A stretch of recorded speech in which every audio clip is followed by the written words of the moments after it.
Hello, and welcome to episode 1 of my new series, Love Your Clothes. The concept for the series is pretty simple. I just really want people to love and appreciate the clothes that they do buy and own.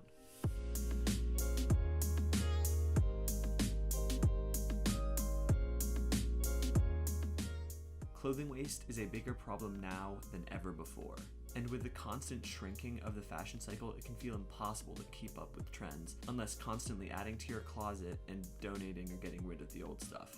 As some may know, I try to exclusively shop secondhand as it is both more affordable and more environmentally friendly to do so. But this series is specifically dedicated to just loving what you do end up purchasing and wearing, no matter where that's from. I want to provide historical context for the clothing, whether that's cut, style, pattern, color, designer, and really anything else I can think of. Think Miranda Priestley explaining the blue sweater in Devil Wears Prada, but with like a little bit less condescension, if that makes any sense. My goal is to make people fall back in love with the clothes that they have in their closet, whether that's a statement piece or just like the most basic item you have.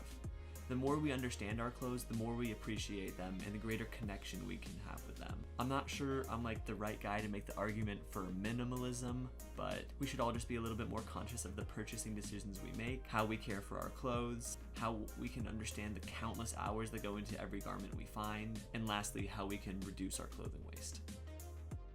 Although I don't promote fast fashion, I do recognize it as an affordable place where a lot of people can buy things that are in style. And I think a lot of the principles that are in the series can apply to those same clothes, although they aren't made to physically last as long as others. You should check out this video that I'll link in the description about like the impact of fast fashion and clothing waste as well. For this first episode, I couldn't think of a more perfect garment to showcase than Levi's 501s. And these aren't just like any pair of 501s, these are my pair of 501s. You can't overstate the importance of 501s in American and broader fashion culture. I also wanted to emphasize that these are my 501s because they are shrink to fits that I bought new but like secondhand online, and I shrunk them personally to fit me the way that I like. So to begin, let's get into the history of jeans and more specifically the 501.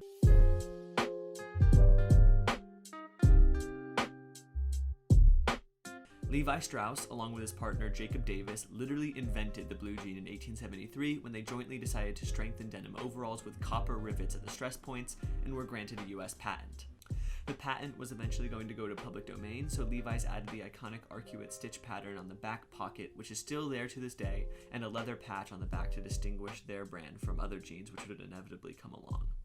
Levi Strauss passed away in 1902, and then in 1906, the San Francisco earthquake and fire wiped out a lot of the company's records. In the 1910s, they decided to sew a felt inseam.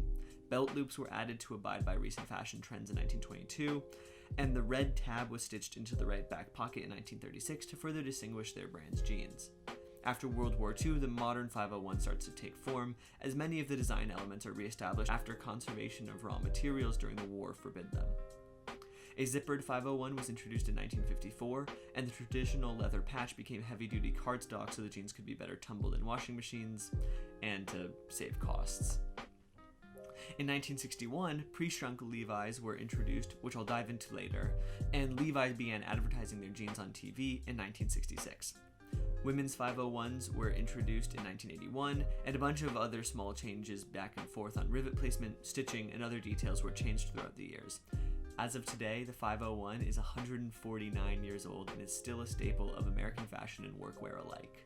If we take a look at my pair of 501s, they have a button fly like the originals, the cardstock back tag, red Levi's tag, arcuate stitch, felled inseam, and of course many copper rivets. These are gray jeans rather than the traditional blue, but that just makes them all the more easy to pair with clothes for me. The 150 years of 501 history is very prominent on my pair of jeans, but it goes back even farther to the history of denim itself. The history of the fabric is quite long and complex, but basically pure denim is made of 100% cotton in a twill weave and dyed in indigo to make it blue. It was used in dungarees in India centuries ago as a coarse and sturdy cloth and became popular with sailors as it was easy to roll up the ends or take them off. Denim itself most likely comes from a fabric called serge de Nîmes, named after the city's textile production in France. Jeans became popular during the California Gold Rush in the 1850s in the United States, and this is where Levi Strauss entered the equation.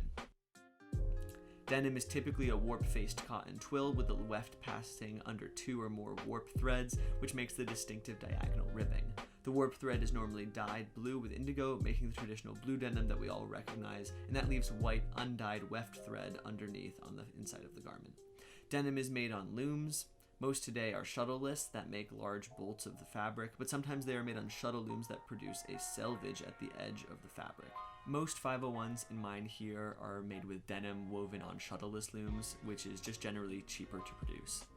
Denim can be different thicknesses or weight as well, ranging from 9 to 32 ounces, and these 501s are a mid to lightweight 12.5 ounces, which is typical for most jeans.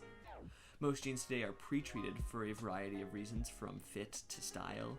Most jeans are also washed before being sold to soften the denim and make them more wearable at first, or are stone washed or chemically treated to get a lighter wash on them, which resembles natural jeans after many wears and washes.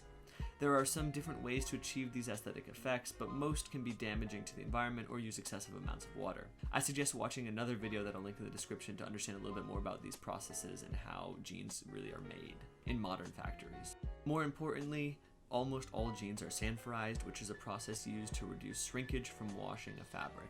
Almost all denim garments are sanforized before they are processed further. What is unique to shrink to fits and other raw unsanforized denim is that when you wash it, it will immediately shrink a considerable amount. You can find a lot of different tutorials online about people teaching you how to shrink your shrink to fits, but the basic idea is to just buy them an inch too large on the waist and a couple inches too large on the inseam.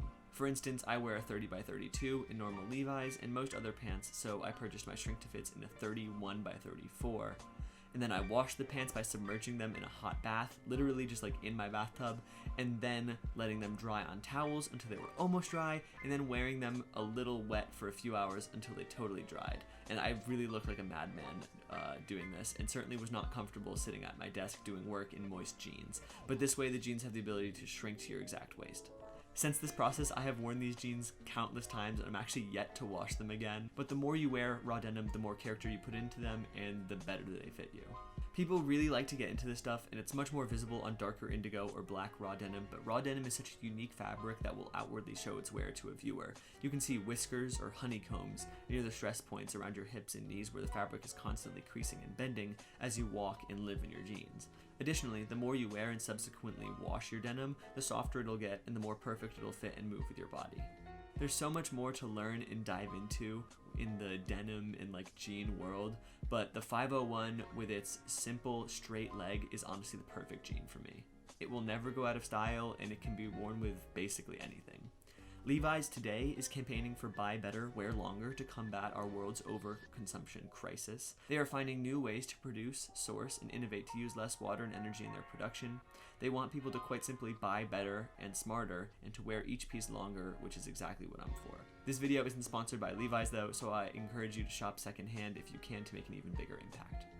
I hope you all have enjoyed this video and just generally the concept of the series. This series and concept can go a number of ways, but I'm really just happy to talk about anything, whether that be a runway coat or the most basic white t-shirt. Let me know what you think, and thank you so much for watching.